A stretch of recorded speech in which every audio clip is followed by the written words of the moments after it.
ただいです。まひろです。くるくるくる、ただいまひろです。こんにちは、皆さん。今日はなんと性欲が強い女の子ってどんな子について話したいと思います。はじめに言っておきます。私は性欲が強いです。ムラムラするなって一日に何回感じるかだと思います。よく食欲がある人は性欲もあるみたいな、お肉が好きな女の子は性欲があるみたいなことを言うと思うんですけど、もちろん違う方もいると思うんですけど、事実そうなんじゃないかなって思ってて、私も、自粛が明けたら焼肉を第一に食べたいって思ってるぐらいお肉が好きですし、欲がある人は性欲もあるんじゃないかなって思います。自粛ムードで SEX が全然できてないせいでの回数が増えてまして、もう常にムラムラしてるわけであります。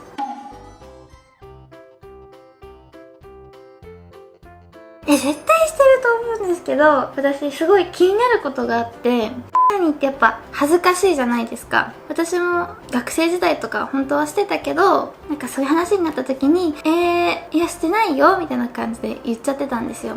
YouTube で女の子は何するのかみたいな動画を見た時に回答してる人が友達はしてるって聞いたことありますみたいな感じで、なんかみんな自分がしてるとは言ってなかったんですよ。でも実際友達とかもみんなしてると思います。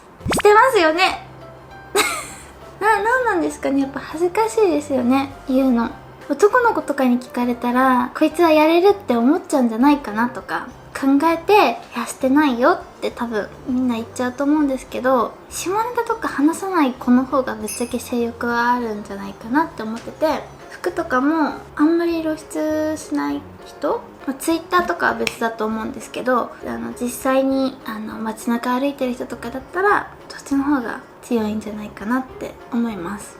隠してる人の方がエロいなって私は思っちゃいます。見えそうで見えないっていうのがやっぱ一番いいじゃないですか。見えちゃってるとこの子はそんな子なんだろうなってなんとなく想像ができちゃって、逆に見えてない人の方がこの子はどんななんだろうみたいな、わかんないから想像をかき立てる効果プラス、その子自身がエッチなのもあってエロさが2倍になるような気がします。脳の中で変換されて。特に女の子は生理前になると、睡眠欲とか食欲とかもう全ての感情が豊かになるんですよ。でその中に性欲も含まれてるんじゃないかなって思ってて、お腹が痛くなっちゃったりとか腰が痛くなっちゃったりとかもあるんですけど、動くのめんどくさいなとかいろいろ考えたりするんですけど、実際ムラムラっとは出てくるんじゃないかなって思ってて、生理になっちゃうとエッチできないと思うんですけど、女の子は実際したいって思ってると思います。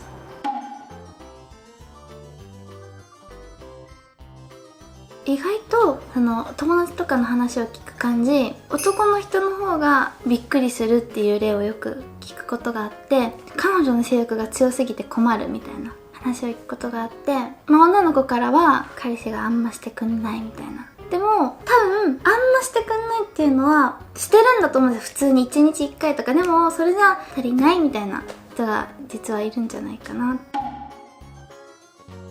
足りないと思います。あと私すごい気になってることがあって、これはちょっと私よくわかんないんですけど、男の人に質問なんですけど、何とエッチって別物なんですかって思ってて、なんか友達から聞いた話で、同棲してる彼氏とエッチはするんだけど、女の子の友達が家にいない時に帰ってなんかベッド周辺歩いてたらなんか匂うみたいな、独特の男性の臭類液体の匂いがするって思ったみたいで、ちょっとゴミ箱を洗ったらしいんですよ。そしたらティッシュがあって、今日してたんだみたいな。でも私と付き合ってるのになんで一人でするんだろうってすごい悩んでたみたいで、どうなんだろう、やっぱ違うんですかね。で女の子はちょっとなんかそれで私にもしかしたら満足してないんじゃないかみたいな不安を持っちゃったみたいで、相談聞いてどうなんだろうってすごい思ってたんですよ。よかったらコメントとかで教えてください。前だと思います。中は私は普通に戻ります。でもいや中もするかな。中もちょっと話らします。そこだけなんかの回数がこうなります。増えますめっちゃ。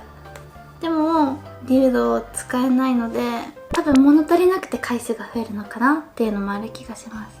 あ、使おう。リュウド今度使おう。5万すればいいのか。はい、なんでもないです。想像してました。終わった後は戻ります。戻るって言っても私の場合は1日1回は絶対あるんですけど、今どのくらいですか？今ちょっと気になってネットで性欲が強い女の子の特徴みたいなのを調べてみたんですけど、ちょっと当てはまってるか一緒にチェックしたいと思います。外見的特徴1、身長が低い。性欲が強い人ほど身長が低い傾向にあると言われています。156センチなんですけど、低いのかな。でも一般的に言ったら多分そこまで低くはないのかな。平均難しい。低い方かな。理由としては、背が低い人ほど思春期が早めに終わり、早く大人へと成熟したと考えられます。外見的特徴2、人差し指より薬指が長い。言われてみればちょっと長いような感じがあります。人差し指より薬指が長いのは男性で、女性は薬指より人差し指の方が長いと性欲が強いらしいです。外見的特徴3、眉毛が濃い。いや、私眉毛マジで濃いです。これなんか描かなくても眉毛があります。外見的特徴4、オイリー肌。全身油っぽいってことですかね。顔がってことかな。顔がだったらなんかちょっと結構オイリー寄りな気がします。外見的特徴5、筋肉質。あ、でも結構筋肉質だねって言われることはあるので当てはまってる気がします。こんな感じでした。どうでしたか？私に当てはまってましたか？皆さんはどうだったでしょうか？一概にはもちろん言えないと思うんですけど、もう一度言います。私は性欲が強いです。じゃあ皆さん、性欲が強い女の子の特徴についてどうだったでしょうか？もし私は性欲が強いですって思った方、私は性欲は強くないですって思った方、どっちもチャンネル登録、高評価お願いします。では、ただいまひろでした。バイブー。